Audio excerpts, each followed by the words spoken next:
Next topic,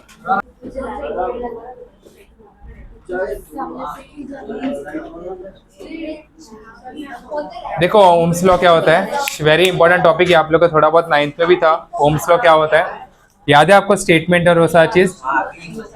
हाँ, statement क्या कहता है कि अगर हम लोग ने किसी भी वायर हो, उसका वायर का होता है कंडक्टर, कोई भी कंडक्टर का अगर हम लोग ने फिजिकल कंडीशन चेंज नहीं किया, फिजिकल कंडीशन का मतलब लेंथ, ब्रेथ, एरिया, टेम्परेचर, ये सब अगर चेंज नहीं किया, तो जितना पोटेंशियल डिफरेंस लगाओगे उतना ज्यादा करंट जनरेट होगा। मतलब ऐसा समझो कि अगर मैंने 1 वोल्ट का बैटरी लगाया तो उसने मुझे करंट दिया कितना, 1 एम्पियर का।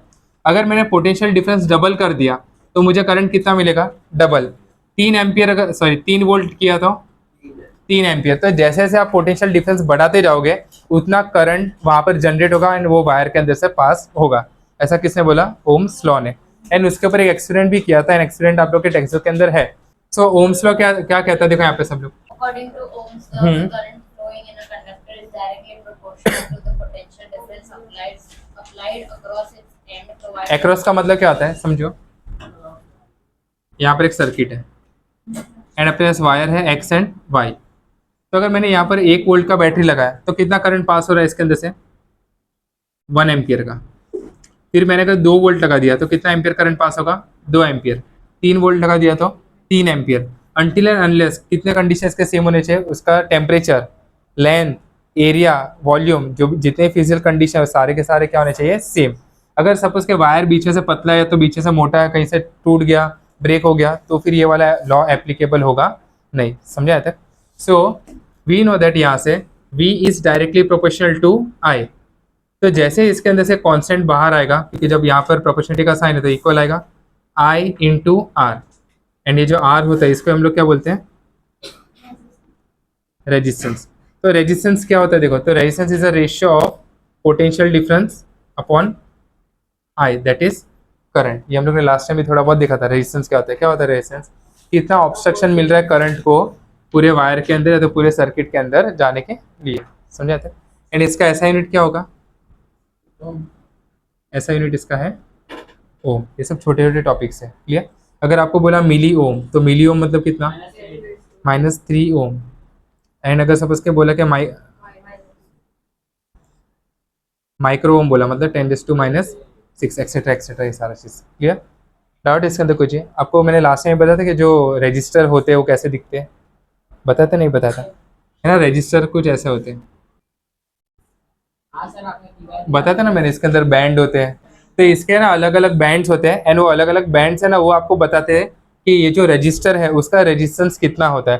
तो इसके ऊपर ना अलग अलग बैंड होगी, जैसे ये ब्लू कलर का है, ब्राउन कलर का है, रेड कलर का है। एंड ये जो लास्ट वाला कलर होता है उसमें फिक्स है, या तो गोल्ड होगा, या तो सिल्वर होगा, या तो नो कलर होगा। मतलब कलर ही मतलब वो बैंड ही नहीं रहेगा, वैसा समझा? तो अगर सपोज के, एंड इसका एक बहुत बड़ा सा टेबल भी आता है, वो आपको 11th में रहेगा। तो black, brown, red, orange, yellow कुछ भी हो सकता है, समझा? मतलब कलर कोई भी हो सकता है। तो उसका वैल्यू कैसे फाइंड करने का, वो आपको 11th में आएगा। तो कोई भी अगर आप लोग फ्रिज अगर किसी दिन ओपन हुआ रहेगा, तो लैपटॉप ओपन हुआ रहेगा, तो उसके ऊपर आपको ना अलग अलग रजिस्टर मिलेंगे एंड हर एक रजिस्टर के ऊपर ना अलग अलग बैंड का कलर रहेगा। तो बैंड का कलर क्या इंडिकेट करता है कि वो रजिस्टर का कितना रेजिस्टेंस है। समझा आया था? क्लियर?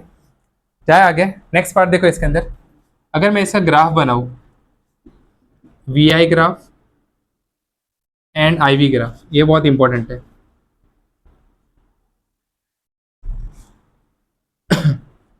अगर मैंने Y एक्सिस पे रखा वोल्टेज एंड X एक्सिस पे रखा है करंट, तो इसका ग्राफ कैसा बनेगा देखो। अगर वोल्टेज इंक्रीज किया तो करंट का वैल्यू भी क्या हो रहा है, इंक्रीज हो रहा है। तो यहाँ पर रखा 1 2 3 4 5, 1 2 3 4 5, यहाँ पर 1 2 3 4, हाँ incline and it is passing through which, origin. समझा आया तक? अगर मुझे इसका स्लोप निकालना तो कैसे निकालेंगे, कोई भी 2 पॉइंट लो। स्लोप आधा निकालें, आपको 9th में सिखा था। Slope is equal to y2 minus y1 upon x2 minus x1। तो ये जो पहला पॉइंट रहेगा समझो इसका नाम है A, तो इसका कोऑर्डिनेट क्या हो गया, x1 कॉमा y1। एंड जो B पॉइंट है that is x2 comma y2। समझेगा आया तक? स्लोप निकालने का और एक तरीका है, इसका एंगल कितना है, जितना एंगल यहाँ पर होगा उतना ही सेम एंगल यहाँ पर होता है। ये आ गया आप लोग को मैथ्स में। स्लोप का और एक फॉर्मूला क्या होता है, tan। स्लोप का सिंबल क्या होता है? एम समझा तक। एंड अभी देखो y2 माइनस y1, अगर लेंथ में से लेंथ को माइनस करो तो आपको क्या मिलेगा? लेंथ ही मिलेगा।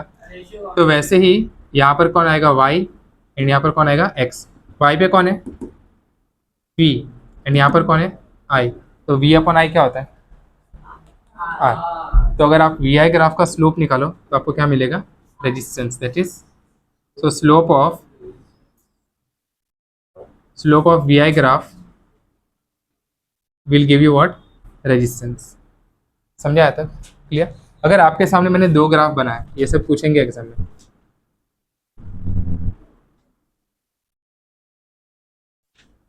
किसका रेजिस्टेंस ज़्यादा है? बी का या ए का? कैसे पता चला? Very good. या तो स्लोप समझो, या तो फिर किसका थीटा ज़्यादा, जिसका थीटा ज़्यादा उसका स्लोप ज़्यादा, एंड जिसका स्लोप ज़्यादा उसका रेजिस्टेंस ज़्यादा। जिसको स्लोप और ये सब नहीं समझता तो ऐसा समझो कि मैंने एक इंसान को यहाँ पर बिठाया एंड एक इंसान को यहाँ पर बिठाया, सबसे जल्दी नीचे कौन आएगा? बी में ना, तो उसका स्लोप ज़्यादा। स्लोप का मतलब होता है जिसका स्टीप ज़्यादा। तो आपको ये सब बताने की ज़रूरत नहीं है, आपको ये सब पता है। क्लियर? नेक्स्ट देखो, इसका उल्टा भी हो सकता है, IV ग्राफ। ये रफ करूँ?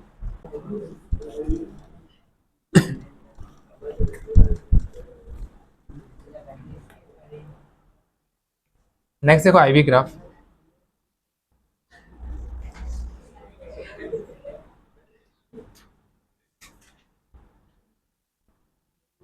इसमें क्या होगा? IV ग्राफ में नहीं, वो VI किया, VI किया। कहाँ पर? टेक्स्ट बुक में? हाँ, वो अलग अलग है। ग्राफ भले सेम हो लेकिन प्रॉब्लम होगा। देखो यहाँ पर, वेरी गुड। अभी देखो, अगर सपोज के यहाँ पर अगर मुझे स्लोप निकालना है तो आपको क्या मिलेगा? Slope is equal to y upon x. तो y अपॉन एक्स मतलब I अपॉन v। तो I अपॉन v मतलब क्या मिलेगा? 1 अपॉन r। तो slope of IV is equal to क्या मिलेगा? 1 अपॉन r। तो अगर आपके सामने A है एंड B है, तो which one is good conductor? Which one is good conductor? IV graph में, IV ग्राफ में वहां पर अच्छा कंडक्टर कौन है? यहाँ पर A होगा, यहाँ पर A है ना। इसका रेजिस्टेंस ज्यादा है तो उसका करंट कम फ्लो करेगा, यहाँ पर रेजिस्टेंस कम है तो करंट ज्यादा फ्लो करेगा। यहाँ पर जिसका स्लोप ज्यादा उसका रेजिस्टेंस ज्यादा कि कम? बोलो बोलो। जिसका स्लोप ज्यादा उसका रेजिस्टेंस कम, एंड जिसका रेजिस्टेंस कम उसका करंट ज्यादा अच्छा फ्लो करेगा, मतलब कंडक्टर। वापिस से, जिसका स्लोप कम उसका रेजिस्टेंस ज्यादा, तो स्लोप कम किसका है? तो ये क्या हुआ?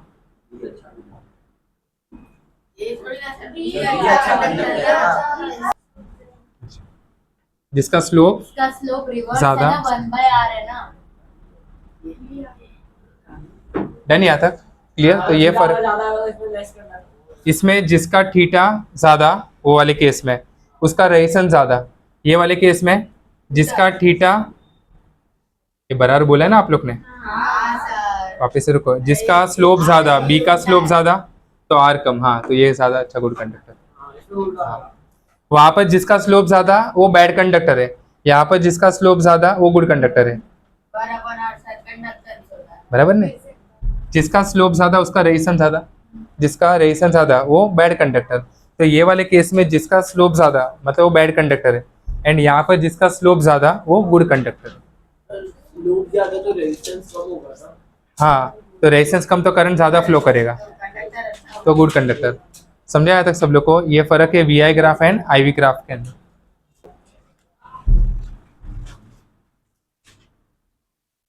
ये बैड कंडक्टर है।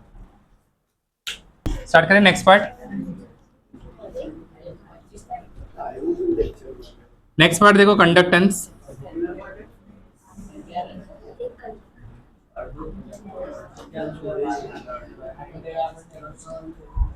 रेजिस्टेंस क्या होता है क्लास?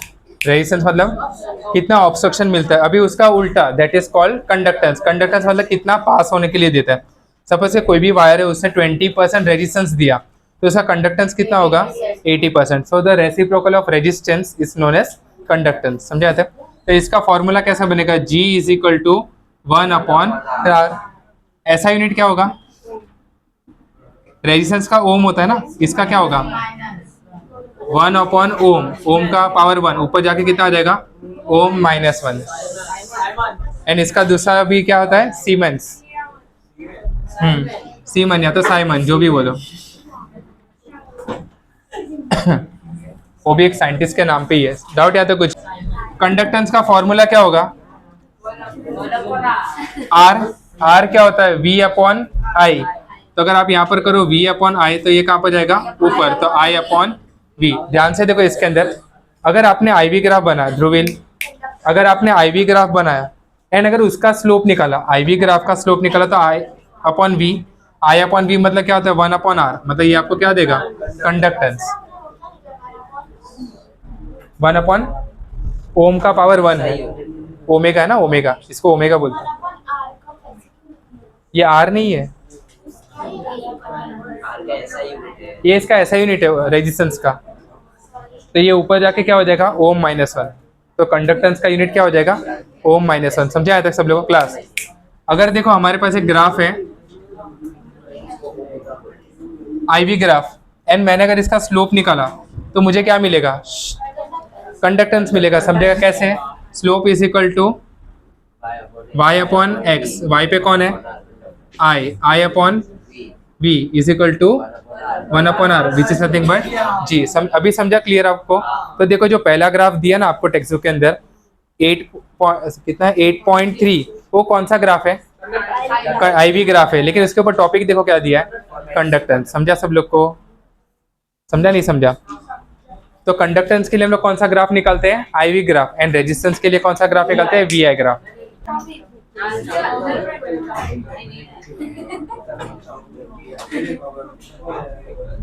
अगर मैंने इसका स्लोप निकाला, देखो यहाँ पर इसका ग्राफ ऐसा बनेगा, तो इसका स्लोप आपको क्या देगा रेजिस्टेंस देगा.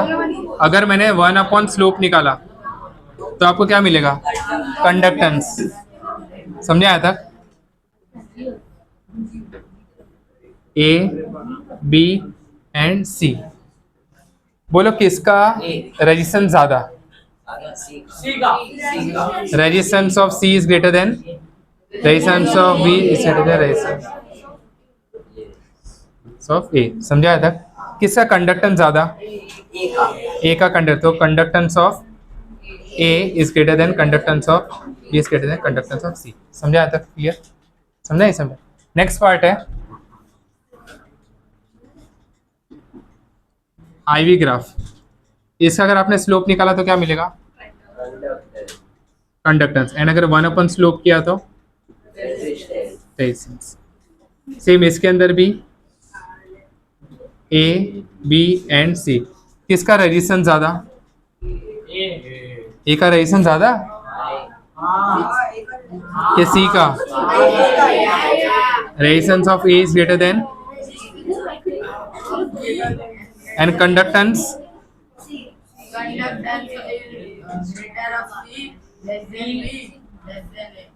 खत्म. अपना ग्राफ वाला पार्ट पूरा यहाँ पर खत्म हो गया. IV graph and VI graph दोनों मैंने आपको सिखा दिया. ओके एक बात समझो सब लोग क्लास, जो भी ग्राफ का VI ग्राफ स्ट्रेट लाइन आ रहा है मतलब वो ओम्स लॉ को फॉलो कर रहा है. समझा तक? या तो अगर कोई कंडक्टर ओम्स लॉ को फॉलो करते रहेगा, अगर आपने उसका ग्राफ बनाया वो आपको कैसा मिलेगा straight line passing through origin. समझा? एंड अगर स्ट्रेट लाइन नहीं मिला तो वैसे ऑब्जेक्ट को हम लोग क्या बोलते हैं नॉन ओमिक ऑब्जेक्ट. एंड जो ओम्स लॉ को ओबे करते हैं उसको हम बोलते हैं ओमिक ऑब्जेक्ट. समझा यहाँ तक? ओमिक जो ओम्स लॉ को ओबे करता है मतलब जिसका ग्राफ कैसा आएगा लीनियर या तो स्ट्रेट लाइन अगर आ रहा है तो वैसे ऑब्जेक्ट को हम क्या बोलेंगे ओमिक कंडक्टर. एंड जिसका कैसे भी आड़ा टेढ़ा आ रहा है या तो सब से कर्व आ रहा है, आड़ा टेढ़ा भी आ सकता है कर्व भी आ सकता है, बट स्ट्रेट लाइन नहीं आ रहा है तो उसको हम क्या बोलेंगे नॉन ओमिक कंडक्टर्स. क्लियर यहाँ तक? एक बार फटाफट डिफरेंस बिटवीन देखो ओमिक एंड नॉन ओमिक का. देखो यहाँ पर ओमिक एंड नॉन ओमिक. पहला डिफरेंस क्या होगा, ये ओम्स लॉ को ओबे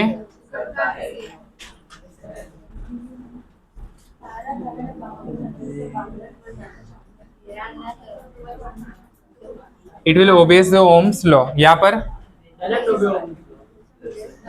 डजंट के डू नॉट। सेकेंड, इसके अंदर क्या होगा? स्ट्रेट लाइन, एंड यहाँ पर नॉन लीनियर या तो कर्व। थर्ड पॉइंट, इसके में देखो ये वाले केस में स्लोप हर पॉइंट पे क्या रहेगा? Same. Slope is same, and यहाँ पर स्लोप इज वेरिएबल। समझा यहाँ तक? इसके एग्जाम्पल क्या दिए हैं? All metals. एंड इसका एग्जाम्पल क्या दिया? LED, non metals, LED, photodiode दिया, transistor, junction diode, okay, LED, etcetera etcetera. अभी देखो ये सारी चीज कैसा होता है? फोटो डायोड नहीं पता? ये आप लोग जब पार्किंग के लिए जा रहे हो वहाँ पर, तो जैसे आपका कार आता है वो पता है ऐसा ऊपर हो जाएगा, फिर कार चली जाता है, तो वहाँ पर एक सेंसर होता है, आईआर सेंसर होता है। तो जैसे आपका कार जाता है वो सेंसर पूरा सर्किट को ब्रेक कर देता है, तो ऐसा ऊपर जाएगा। फिर जैसे आपका कार चलेगा वापस से सेंसर जुड़ गया तो नीचे, वैसा। आप लोग फिर इन्फिनिटी में हाथ धोने के लिए भी जाते हो, हाँ, नॉन ओमिक। एंड सेकेंड चीज नहीं, बट है ना उसका जो ग्राफ होता है वो लीनियर नहीं आता है। नहीं ऐसा बहुत ही कम वोल्टेज, उसकी प्रॉपर्टी नहीं है वैसी। हाँ क्या? नहीं ऐसा नहीं, वो मटेरियल ही अलग होता है। अभी आपको सेमीकंडक्टर और वो सब नहीं पता है, पता है सेमीकंडक्टर? नहीं ऐसा नहीं होता। देखो यहाँ पर क्लास, जो एलईडी होता है ना, एलईडी उसका ग्राफ है ना ऐसा आता है, तो ये ओमिक होगा? नहीं, ये नॉन ओमिक है, समझा? फिर है ना इसका फोटो डायोड हो गया, फोटो सेल हो गया, वो सब के ग्राफ ऐसे आते हैं। वीआई ग्राफ अगर आप देखो ना, non ohmic law, that V is not directly proportional to. अभी ऐसा हम बोल सकते हैं कि थोड़े टाइम तक उन लोग ओम्स लॉ फॉलो करते हैं, बिकॉज करंट बढ़ रहा है तो वी बढ़ रहा है, बट आफ्टर सम टाइम कैसा था, ये शूट करता है, समझा? वैसा इसमें कैसा हो रहा है कि स्टार्टिंग में ये फॉलो करेगा, बट थोड़े टाइम के बाद देखो करंट का वैल्यू क्या हो जाएगा? ऑलमोस्ट कांस्टेंट, ऐसा सेम हो जाएगा, समझा? फिर करंट, एक मिनट, फिर करंट बढ़ रहा है बट यहाँ पर वोल्टेज नहीं बढ़ रहा है। ये वाले केस में क्या होगा? अगर ऐसा ऊपर जा रहा है तो ये वाले केस में वोल्टेज बढ़ जाएगा बट करंट बढ़ रहा नहीं है, ऐसा। खाली आपको यही ध्यान रखना है, अगर आपको दो ग्राफ दिया है, सपोज के एक लीनियर है दूसरा लीनियर नहीं है, एंड आप पूछेंगे कि इसमें से कौन सा मटेरियल जो ओमिक ग्राफ को फॉलो करता है एंड दूसरा कौन सा है जो ओम्स को लॉ को फॉलो नहीं करता है। समझा तक? नेक्स्ट पार्ट देखो, फैक्टर्स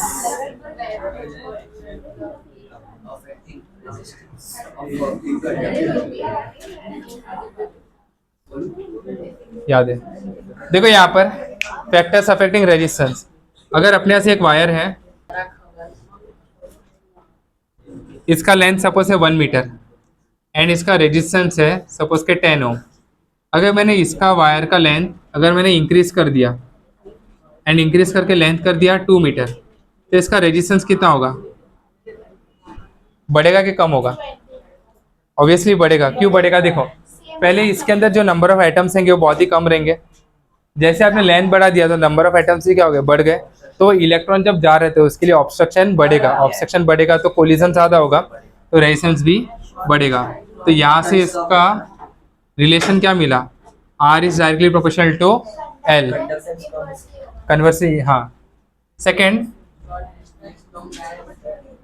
नेक्स्ट पार्ट है, हाँ समझो कि ऐसे 4 इलेक्ट्रॉन है एंड वो यहाँ से जा रहे हैं, चलो 1 बाय 1 जा पाएंगे ना ऐसे। चलो ये पहला इलेक्ट्रॉन यहाँ पर गया, फिर दूसरा, फिर तीसरा, फिर चौथा, ऐसा 1 बाय 1 जाएंगे। बट अभी मैंने क्या कर दिया, इसका एरिया बड़ा कर दिया, तो अब क्या होगा? एक साथ में 4 इलेक्ट्रॉन एट अ टाइम जा सकते हैं। समझा तक? तो इसके अंदर ऑब्स्ट्रक्शन क्या कर दिया मैंने? कम कर दिया। ऐसा समझो कि एक नहीं एरिया ज़्यादा है ना, 1 सेकेंड के नहीं, एक एग्जांपल समझो कि ये एक ही गेट है अपने पास एंड सब लोग 1 बाय 1 जा रहे हैं। बट अगर सपोज के मैंने इधर तक पूरा तोड़ दिया, अगर यहाँ तक मैंने पूरा काट दिया, तो आप स्लो जाओगे कि फास्ट जाओगे? तो जल्दी खाली हो जाएगा ना वैसा, क्योंकि पहले कैसा हो रहा है, एक ही इलेक्ट्रॉन 1 सेकंड में अंदर जा रहा है, अभी एक साथ में 4 इलेक्ट्रॉन एक सेकंड में अंदर जा रहे हैं, समझा वैसा. So we can say that more the cross section area less is the resistance. So R is inversely proportional to area. समझा यहाँ तक? समझा नहीं समझा? थर्ड पॉइंट, रेजिस्टेंस किसके ऊपर डिपेंड करता है? मटेरियल के ऊपर. मटेरियल का मतलब क्या होता है समझो यहाँ पे. सपोज के कॉपर है एंड ये आयन है, क्या दोनों का रेजिस्टेंस सेम रहेगा? 1 मीटर कॉपर का वायर एंड 1 मीटर आयन का वायर, दोनों का रेजिस्टेंस सेम नहीं, अलग अलग होगा. It depends on the material, क्योंकि दोनों के एटॉमिक नंबर अलग है. एटॉमिक नंबर है तो number of electron, number of proton किसका? कॉपर का. हाँ, जो अच्छा गुड कंडक्टर है उसका रेजिस्टेंस कम. समझा तक? लास्ट फोर्थ पॉइंट है, दैट इज टेम्परेचर.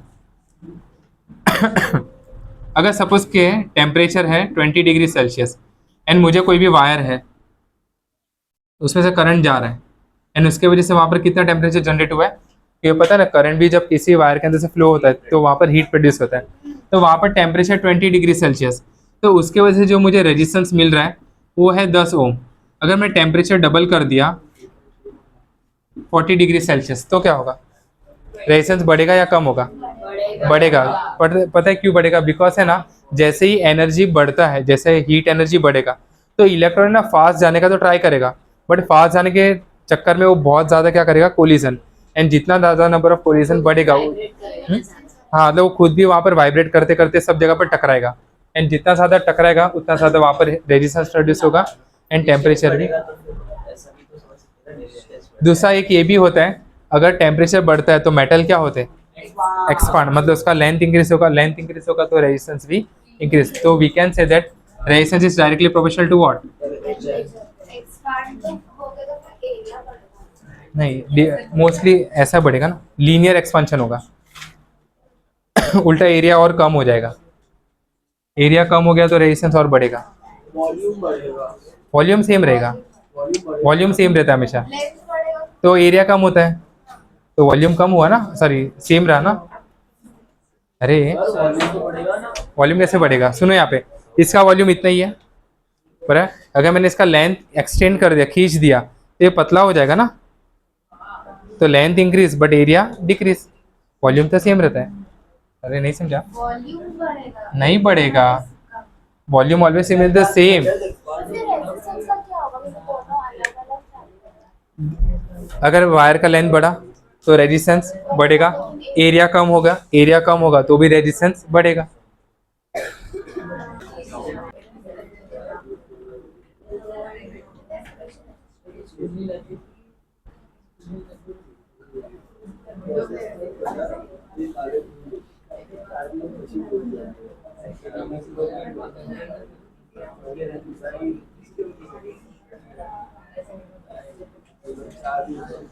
यहाँ पे जाना.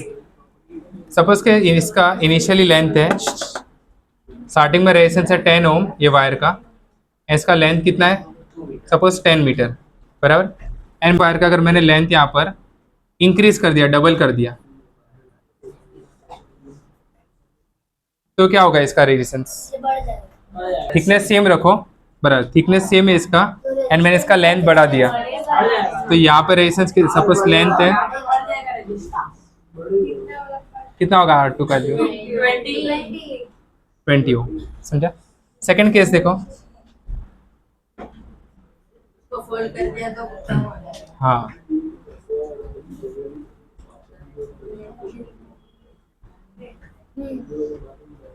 इसका क्रॉस सेक्शन एरिया कितना है स्टार्टिंग में? A. इसका लेंथ कितना रहने वाला है? L. सेम.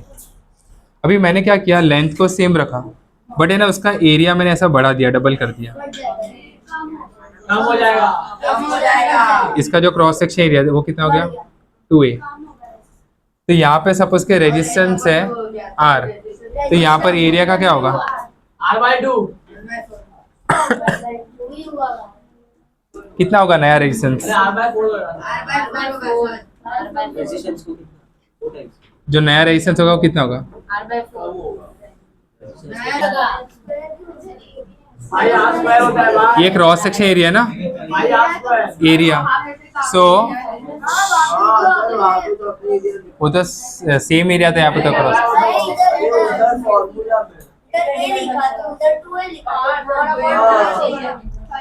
देखो यहाँ पर एरिया बराबर, एरिया क्या होता है यहाँ पर, भाई R square. Pi R square. तो रेडियस डबल हो गया ना, अरे वहाँ पे भी तो यहाँ पे रेडियस आर रखो, doesn't matter. Pi by cancel हो जाएगा। कि हमने रेडियस बढ़ा दिया, हमने समझा पूरा एरिया ही एरिया बढ़ाने के लिए रेडियस तो बढ़ाना ही पड़ेगा ना। ठीक है, समझा यहाँ तक। तो अगर हम लोग ने एरिया इसका डबल कर दिया तो इसका रेडियस भी क्या हो जाएगा, डबल हो ही जाएगा। समझा यहाँ तक। तो यहाँ पर एरिया का फॉर्मूला क्या होता है, पाई आर स्क्वायर। तो इसका इनडायरेक्टली पाई का तो ठीक है जाने दो, तो दोनों जगह पर कैंसिल हो जाएगा, बट इसका मेन लेना देना किसके साथ होगा, आर के साथ। समझा। लेकिन सर और एक चीज भी हो सकता है ना, L/2 हो जाएगा। क्या बोल रहे हो, L/2 लेंथ सेम रखा है, सेम रखना है। लेंथ यहाँ पर सेम है। मतलब रेडियस बढ़ा है। रेडियस को मैंने डबल कर दिया। डाउट यहाँ तो कुछ भी रफ करूँ। नेक्स्ट पार्ट देखो क्या दिया है। नेक्स्ट पार्ट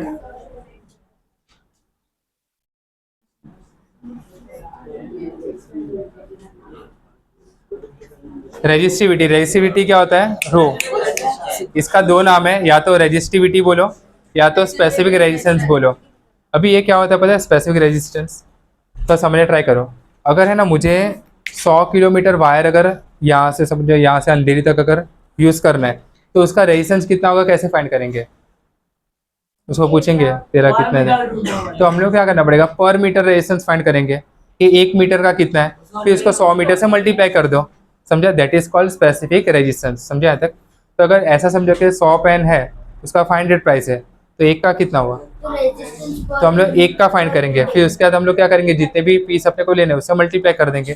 तो स्पेसिफिक रेजिस्टेंस क्या होता है, ये मटेरियल टू मटेरियल डिपेंड करता रहेगा। समझेगा। सो स्पेसिफिक रेजिस्टेंस होता है resistance per unit length per unit area. थोड़ा समझने का ट्राई करो। अपने यहाँ से एक वायर है एंड ये 100 मीटर का है। कितने मीटर का है, 100 मीटर। एंड इसका 100 मीटर वायर का जो रेजिस्टेंस है वो है 100 ओम आपको दिया हुआ है। समझा। तो सबसे पहले मैं क्या निकालूंगा, पर unit length. Per unit length मतलब इसको मैंने कितने पार्ट में डिवाइड कर दिया, 100 पार्ट में डिवाइड कर दिया। तो इसका मुझे रेजिस्टेंस कितना मिलेगा, इतने एक पार्ट का 1 ओम बराबर। एंड इसका जो क्रॉस सेक्शन एरिया है वो है 2 मीटर स्क्वायर। तो मुझे फाइंड करना है resistance per unit length per unit area. वापस वापस वापस, resistance per unit length per unit area, मतलब इतने टुकड़े का, इतना टुकड़ा मुझे कितना रेजिस्टेंस प्रोवाइड करता है, ये इतना वाला पार्ट। समझा कि नहीं समझा। कौन सा वाला, वो तो मुझे कहीं से दिया है एंड मुझे किसी ने पूछा कि इसका स्पेसिफिक रेजिस्टिविटी फाइंड करो। 0.5 हो। कितना होगा, इसको 2 पार्ट में डिवाइड कर दो 1 ओम को, तो एक इतना पार्ट कितना रहेगा, 0.5 ओम। समझा तक। दैट पूरे इतने वाले पार्ट का कितना था, पूरे वायर का कितना है 100 मीटर, तो 100 ओम। तो पर यूनिट लेंथ कितना हो गया, 1 ओम हो गया। समझा। और उसके बाद में रेजिस्टिविटी क्या होता है, resistance per unit length per unit area. Resistance per unit length per unit area, ये इसका एक्चुअली डेफिनेशन है। Resistance per unit length per unit area. तो ये इतने वायर का लेंथ का ओम कितना हुआ, 1 ओम। यस और no. And per unit area भी चाहिए, तो इसका एरिया कितना है, 2 मीटर स्क्वायर। तो मैंने कितने पार्ट में डिवाइड कर दिया, 2 पार्ट में डिवाइड कर दिया। तो 1 मीटर स्क्वायर का एरिया का रेजिस्टेंस कितना मिलेगा, 0.5। समझा। रेजिस्टेंस पर यूनिट लेंथ फिर पर यूनिट एरिया। फिर जितना बड़ा आपको वायर चाहिएगा उतना फिर उसका रेजिस्टेंस भी होगा। समझेगा। एंड फिर उसका लेंथ कितना है उससे आप उसको मल्टीप्लाई कर दो। सर मतलब ये रेजिस्टेंस लीनियरली बढ़ता है, एक्सपोनेंशियली नहीं बढ़ता। डिपेंड करता है मटेरियल कौन सा है। एक्सपोनेंशियली बढ़ सकता है अगर कॉपर रहेगा, एल्यूमिनियम रहेगा, क्योंकि उसके अंदर भी ऐसा होता है। आपको पता है जो कॉपर है it is a good conductor, right. तो वो ना स्टार्टिंग में ओम्स लॉ देता है, थोड़ी टाइम के बाद वो भी है ना ऐसा चालू हो जाता है। तो वो भी इसका भी एक लिमिट होता है, पर्टिकुलर लिमिट तक ही हम लोग उसको ओम्स लॉ फॉलो करा सकते हैं। उसके बाद वो नॉन ओमिक ग्राफ शो करता है। इसके लिए हम लोग कभी भी कोई भी एक्सपेरिमेंट करना हो ना, तो उसके लिए या तो कॉन्स्टेंटाइन का वायर यूज़ करते हैं या तो मैग्नीन का वायर यूज़ करते हैं। आपके नोट के अंदर दिया हुआ है क्यों? बिकॉज हाई टेम्परेचर चेंज की वजह से उसके लेंथ एरिया के ऊपर कुछ फर्क पड़ता नहीं है। समझा यहाँ तक? डाउट यहाँ तक कुछ भी क्लियर? अभी देखो इसका फॉर्मूला कैसे बनेगा, rho is equal to resistance per unit length per unit area. तो एरिया कहाँ पर जाएगा? ऊपर। तो rho is equal to R A upon, वो क्या है वो? ये रेजिस्टिविटी का सिंबल है, स्पेसिफिक रेजिस्टिविटी। अभी देखो ये फॉर्मूला आया कहाँ से? अपने को एक चीज पता था, resistance directly proportional to length. हाँ, and resistance is inversely proportional to area. दोनों कंबाइन करो, यहाँ पर क्या मिलेगा? आर एल इंटू 1 एल, नीचे कौन है? ए। अभी इसके अंदर से प्रोपोर्शनलिटी का साइन निकलेगा, वही कौन है? रो। समझा है तक? हाँ, तो ये रो का, वो तो डेंसिटी के लिए यूज होता है ना। अरे नहीं बेटा, अरे वो किसके लिए तो यूज होता है? रेजिस्टिव। हाँ, डेंसिटी के लिए भी यूज होता है। अरे रो डेंसिटी के लिए भी हम लोग यूज करते हैं, बट वो कौन से वाले पार्ट में? फ्लूइड्स वाले पार्ट में। जब भी हम लोग हाइड्रोस्टैटिक पढ़ रहे थे, प्रेशर वाले पार्ट में पढ़ रहे थे, वहाँ पर ये वाले जो इलेक्ट्रॉनिक्स पार्ट है उसके अंदर रो का मतलब क्या होता है? रेजिस्टिविटी। क्लियर? नेक्स्ट पार्ट देखो, अगर सपोज के वायर का एरिया है,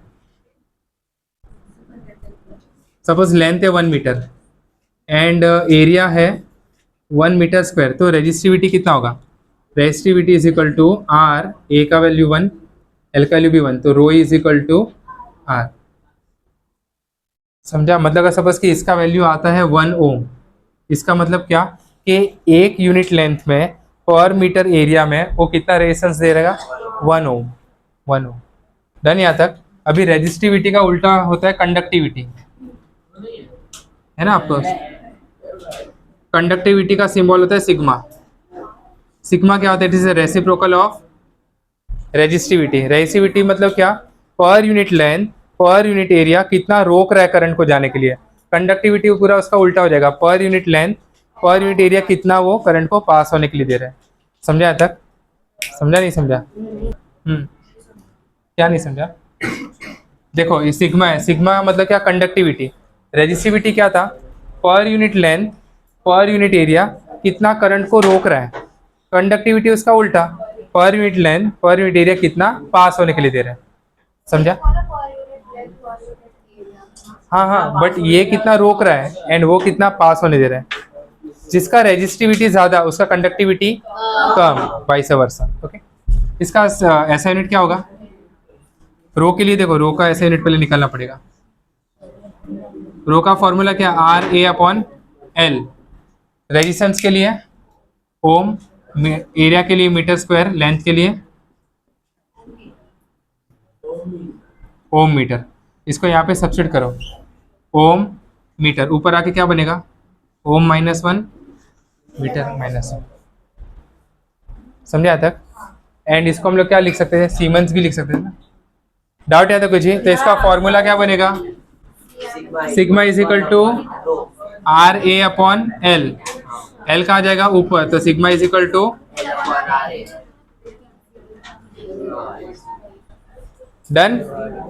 लास्ट फैक्टर्स क्या दिए देखो, स्टार्ट करें। Choice of material of a wire, first point पढ़ो। The wires used for electrical connection and for power transmission. Such wires should possess the least possible resistance due to low क्यों? or negligible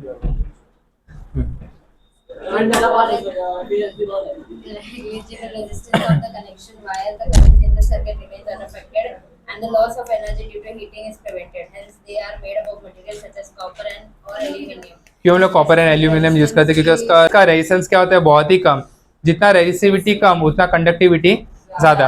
तो ज्यादा conductivity किसका होता है? Gold and silver का, but we are not using that, expensive. हाँ, second point पढ़ो, दिशा पढ़ो। The resistive wires or standard resistors. Such wires are of high resistance and their resistance must not change due to change in temperature. They are made from alloys such as manganese and constantine. मैंने अभी बोला ना कि कुछ experiment के लिए हम लोग कांस्टेंट या तो मैग्नीन का वायर यूज करते हैं। क्यों?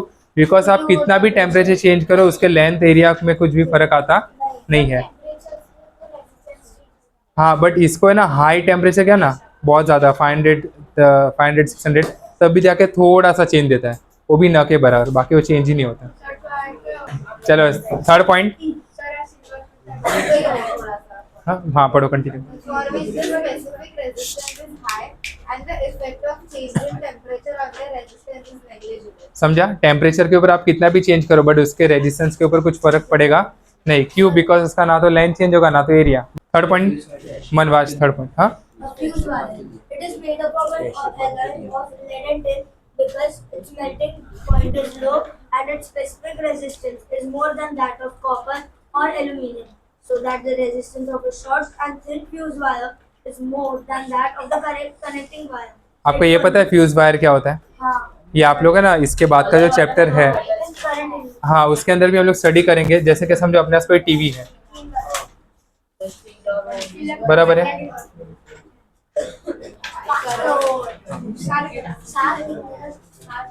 ना भी वो 5 करोड़ पे पहुंचा। अभी देखो यहाँ पर सपोज के इतना एक्सपेंसिव टीवी है एंड इसके अंदर एक वायर होता है ऐसा, इसको फ्यूज बोलते हैं। इसके बारे में डिटेल में हम लोग कैसा दिखता है क्या होता है सब हम लोग नेक्स्ट चैप्टर में देखेंगे। इसके अंदर जो वायर होता है किससे बना रहता है? लेड एंड टीन से बना रहता है। इसके दो प्रॉपर्टी है। सबसे पहला high resistance and low melting point. समझो कि जो टीवी है उसके ऊपर लिखा है कि भाई ये मैक्सिमम कितना एम्पियर तक चलेगा? 5 एम्पियर।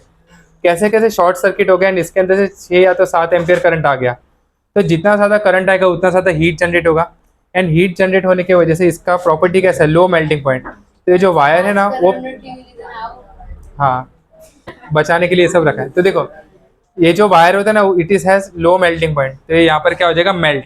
जैसे मेल्ट हो गया तो अभी एक्सेस अमाउंट ऑफ करंट इसके अंदर से जाएगा नहीं, तो आपका 5 करोड़ का टीवी सेफ हो गया। समझा? वायर मेल्ट इसके अंदर जो रहेगा ना इनका जो वायर होता है वो मेल्ट हो जाता है। हाँ अभी अगर वापिस है ना तो ये निकाल देने का, उसके बाद दूसरा लगा देने का। वो कैसे लगाने का मैं नेक्स्ट चैप्टर में सिखाऊंगा आपको। हाँ हाउस होल्ड सर्किट। नेक्स्ट देखो class. the filament of an electric bulb. A tungsten wire is used because it has high melting point and it glows to provide light without melting. ये तो पता रहेगा आप लोगों को, पहले के ज़माने में यूज़ करते थे, अभी तो रेयर यूज़ करते हैं। वो जो बल्ब रहता है ना ऐसा बड़ा ऐसा इधर वो बेल वाले यूज़ करते हैं, वड़ा पाव वाले गरम रखने के लिए। वो कैरम हाँ कैरम के ऊपर भी। तो इसके अंदर ये जो होता है material it is made up of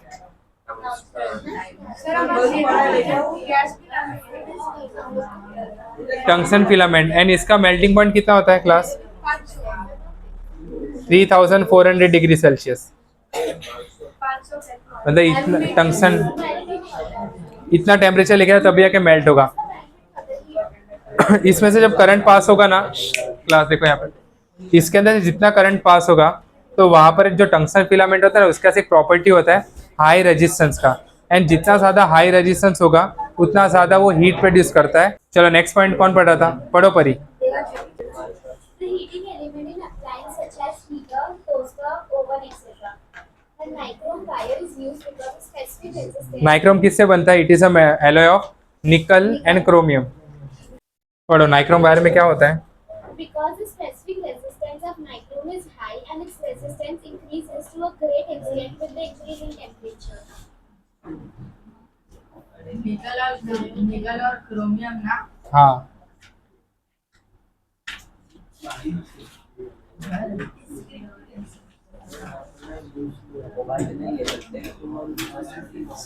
हाँ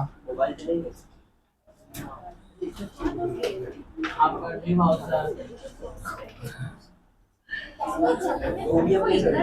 हाँ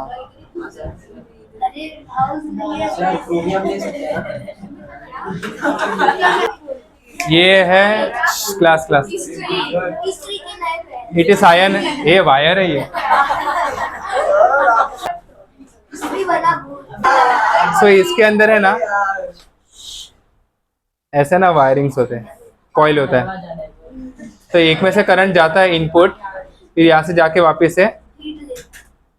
तो इसका जो रेजिस्टेंस होता है एक कौन सा वायर होता है? निक्रोम का वायर होता है। एंड निक्रोम किससे बनता है? निकल एंड क्रोमियम से। एंड इसका एक प्रॉपर्टी होता है ऑफ हाई रेजिस्टेंस। तो हाई रेजिस्टेंस की वजह से अभी हम लोग ने देखा ना resistance is directly proportional to temperature, तो रेजिस्टेंस बढ़ेगा तो टेम्परेचर भी बढ़ेगा। तो इसका जो बेस है, या वैसा दिखता नहीं है, घर पे आके ट्राई मत करना, ठीक है। तो इसके ऊपर का जो बेस रहे, हाँ इसके अंदर रहेगा, तो आपको ऐसा दिखेगा बराबर। फिर वही यहाँ से हैंडल लेके आप लोग प्रेस कर सकते हो, ठीक है। सेम टोस्टर हो गया, फिर ओवन होता है, गीजर हो गया, ये सबके अंदर ऐसे निक्रोम के कॉइल्स होते हैं, ओके। हाँ चलो देखो आगे, coil done. Last point, super conductor. Super conductor क्या होता है? सुपर कंडक्टर ऐसे कंडक्टर होते हैं जिसका रेजिस्टेंस 0 होता है, तो कंडक्टेंस कितना होगा? Infinite high. लेकिन ये कब पॉसिबल है? जब आप कोई भी मटेरियल को, मेटल को एकदम बहुत ही लो टेम्परेचर पे लेके आओ। एंड कितना लो टेम्परेचर? तो देखो एक एग्जांपल दिए हुए, मर्क्यूरी को लो टेम्परेचर के ऊपर जितने भी उसके वाइब्रेशंस होते हैं वो सारे सीज हो जाएंगे, तो जितने भी चार्ज होते हैं वो इजीली फ्लो कर सकते हैं, वैसा कोलिजन कम हो जाएगा। देखो नेक्स्ट पार्ट, उसके अंदर एग्जांपल कौन से दिए? Mercury below 4.2 kelvin.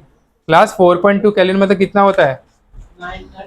0 degree Celsius मतलब 273 केल्विन। यहाँ पर आपको बोला है 4 केल्विन, तो -273 बराबर के नहीं? कितना होगा ये? 0 डिग्री मतलब 273 केल्विन, तो 4 केल्विन मतलब बराबर है ना ये? तो 4 kelvin is equal two degree Celsius plus 273 992। 4 में से 273 माइनस करो, इतना लोवेस्ट टेम्परेचर पे जब आप लेके जाओगे तब भी नहीं, अभी तक कभी पूछा नहीं है, बट पता नहीं है बोर्ड्स का। क्लियर है यहाँ तक? उसके अंदर क्या लिखा है देखो, last, super conductor not in common use since it is very difficult to achieve such a low temperature, however they can be very useful if it is possible to obtain them at room temperature, but ऐसा possible नहीं होगा। The size of computer could be reduced to a few centimeter and power transmission lines could be made so thin as a single wire। अगर ऐसा possible होता room temperature पे, तो अपने computer इतने छोटे हो जाते। बराबर, हाँ बोला ना पता नहीं। एंड उन लोग ने क्या बोला? माइक्रो बोला, एंड साथ में बोला कि आपको इतने ज़्यादा वायरिंग्स है उसकी ज़रूरत नहीं, बट एक पतला सा वायर भी सफिशिएंट है। क्लियर यहाँ तक?